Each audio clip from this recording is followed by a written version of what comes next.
It's 11 p.m. It's not quite dark, and Teddy has spotted a moose mommy and a baby.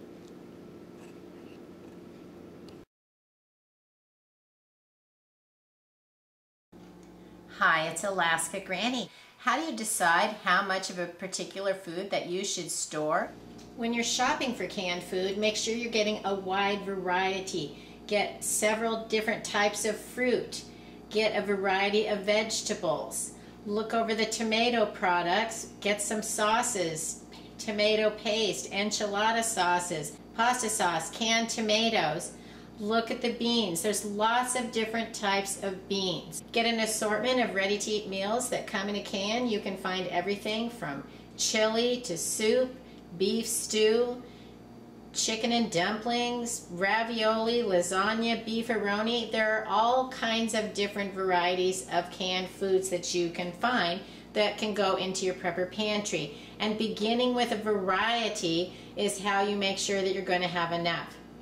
We know how long the cans will last by looking at the date on the bottom and then being aware of different foods can last longer. Things like fruits don't last as long as other types of canned foods.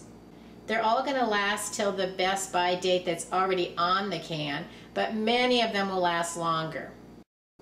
So beyond just worrying about how long will the cans last, we need to worry about how long will my food last? Do I have enough food to actually keep my family fed? Maybe you're even buying cases of food, and that's wonderful. We want to fill our pantry with as much food as we can so that it'll last as long as possible. How do you decide how much of a particular food that you should store? Well, let's say you want to make manwich. You can make manwich with your ground beef. You can also make it with lentils. Would you like to eat it once a week? Then if you want a year's supply, you need 52 cans. Would you like to eat it once a month? Then for a year's supply, you would want 12 cans of manwich. And you can do the same thing with each of your items. What about soup? Would you want to eat it for lunch once a week? Then you would want 52 cans of soup. Get all the different varieties of soups that you like. It's becoming harder and harder to find nice, flavorful soups. There are so many varieties that we used to have that just aren't available anymore. And so when you see soups that you like, it might be a good time to stock up. You can also enhance a can of soup. You can pour it over mashed potatoes. You can serve it over rice or noodles, pasta. You can make it into a fuller meal. You can add another can of vegetables. You can add some tomato sauce, some chicken broth, and make your soup become a bigger meal that more people can share your can of soup by the additional ingredients that you put with it. And that's one of the strategies of making your foods go longer, figuring out what meals you can make with them, how to put things together so that you can make a fuller, bigger, better meal to help keep your family fed. If you see a can of food that looks interesting, buy one, take it home and try it. If you like it, you can always go back and get more. But don't stock up on something to find out that nobody likes it. But if you do end up with foods that nobody really wants to eat, figure out if there's a way you can disguise it. Put it into a casserole, add it in with other foods that you do like, and see if you can make an actual meal with it so that you can use it up and rotate it. And remember, every meal you make isn't going to be the most delicious meal you ever had. Sometimes we just have to tough it out.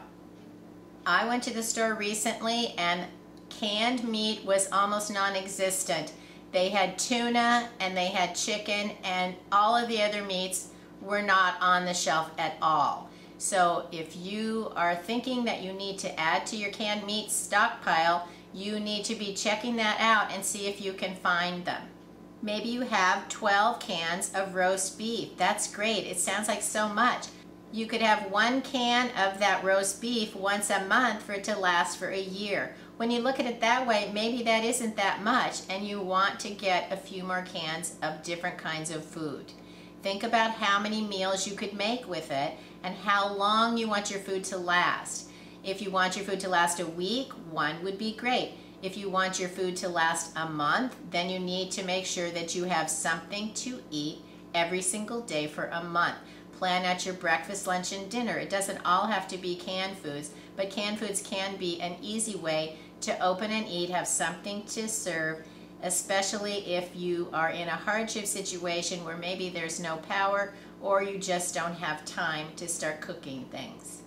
Just like other foods, get a variety. Several types of fruits, several types of vegetables, several types of ready-to-eat meals, several types of meat, because then you have the variety that you're searching for. You don't want to just be like my son and have 90 cans of Hormel chili, because that could get old real fast. I think he's planning that there never will be such a situation that that's really what he has to eat. You don't want to be caught in that predicament if it turns out that it's true, that that is all you have to eat. Something I had read recently was to plan on 10% extra with your food storage, because you will have some losses. You will have some foods that maybe won't continue to be perfectly fine to eat. Maybe bags of food or buckets of food, something will get into it. There's just a lot of uncertainty in our pantries anyway. Sometimes we end up getting bugs, or things just get spilled, glass jars get broken, and food becomes wasted.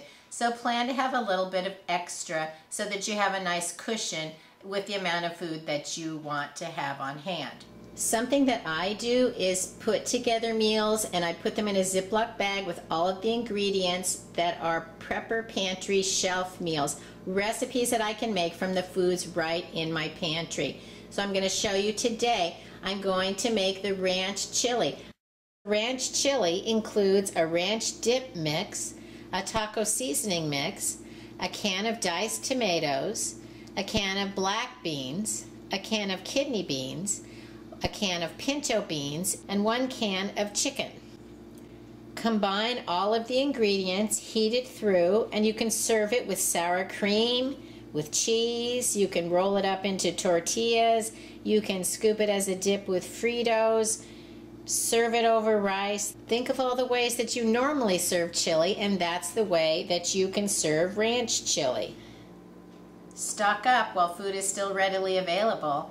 If you enjoyed my video, I hope you'll share it with someone else you think might like it. Please subscribe to the Alaska Granny channel.